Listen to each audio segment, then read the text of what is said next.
छत्तीसगढ़ के किसान भाइयों और मेरे दर्शक मित्रों का बहुत-बहुत अभिनंदन। इस वीडियो में छत्तीसगढ़ के साप्ताहिक साप्ताहिक मौसम पूर्वानुमान के वीडियो में मैं बात करूँगा 24 जनवरी से लेकर 29 जनवरी के बीच की। 30 जनवरी को अगला बुलेटिन लेकर आऊँगा आपके लिए, क्योंकि इसे कल ही अपलोड करना था, यानी कि 23 जनवरी को, लेकिन नहीं कर पाया था कल। आज कर रहा हूँ। तो दोस्तों, छत्तीसगढ़ की बात अगर बारिश की करूं तो अब तक छत्तीसगढ़ में 1 जनवरी से लेकर के 22 जनवरी तक जो वर्षा रिकॉर्ड की गई है, उस बारिश में कमी रही है 98% की। 98% कमी, यानी लगभग ना के बराबर बारिश हुई है। जहां इस दौरान 7.2 रेनफॉल रिकॉर्ड की जाती है, वहां पर बारिश दर्ज की गई है मात्र 0.1 मिलीमीटर। आप अंदाज़ा लगाइए, 0.1 मिलीमीटर। ये भी कि बारिश के जो आंकड़े हैं, क्या हाल होगा।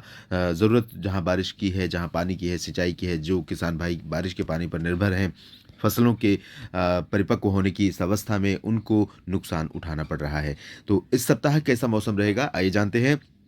क्योंकि सेंट्रल इंडिया पर भी मौसम बदला हुआ है, और वजह यह है कि अरब सागर और बंगाल की खाड़ी दोनों तरफ से हवाएं आर्द्रता वाली चल रही हैं। तो इस सप्ताह भी चलती रहेंगी। पूरे सप्ताह छत्तीसगढ़ के ऊपर बंगाल की खाड़ी से हवाओं का रुख इस तरह का ही बना रहेगा लगातार। और थोड़ा सा इनपुट रहेगा इधर से महाराष्ट्र के ऊपर से, जो बंगाल की अरबियन सी का मॉइस्चर है।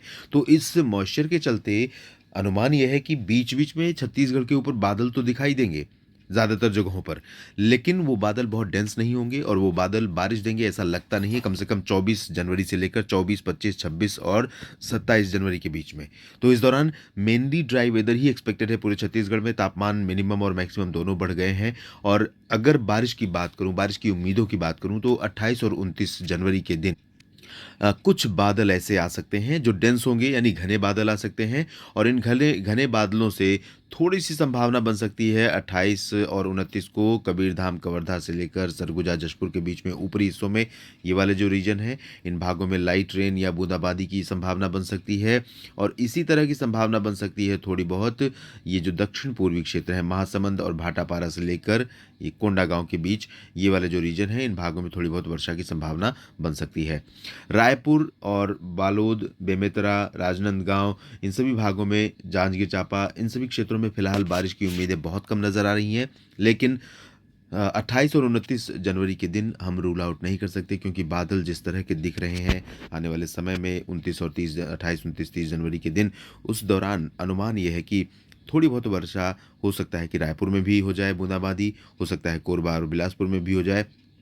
लेकिन आपको ये भी बता दूँ कि जो प्रोबेबिलिटी है वो बहुत 100% नहीं है। यानी जो मॉडल दिखा रहे हैं वो बहुत कम रेन दिखा रहे हैं। अनुमान हवाओं और बादलों की दिशा के आधार पर मैं लगा रहा हूँ कि हो सकता है कि कुछ बारिश ये बादल यहाँ पर छत्तीसगढ़ राज्य में दे जाएँ, और किसान भाइयों को जहाँ इंतज़ार है बारिश का, वहाँ हो सकता है उन्हें फ़ायदा हो। लेकिन कहीं अगर ओलावृष्टि हुई तो इससे फसलों को नुकसान हो सकता है। इसके लिए भी आपको मेंटली प्रिपेयर रहना पड़ेगा। छत्तीसगढ़ के साप्ताहिक मौसम के इस बुलेटिन में फ़िलहाल इतना ही।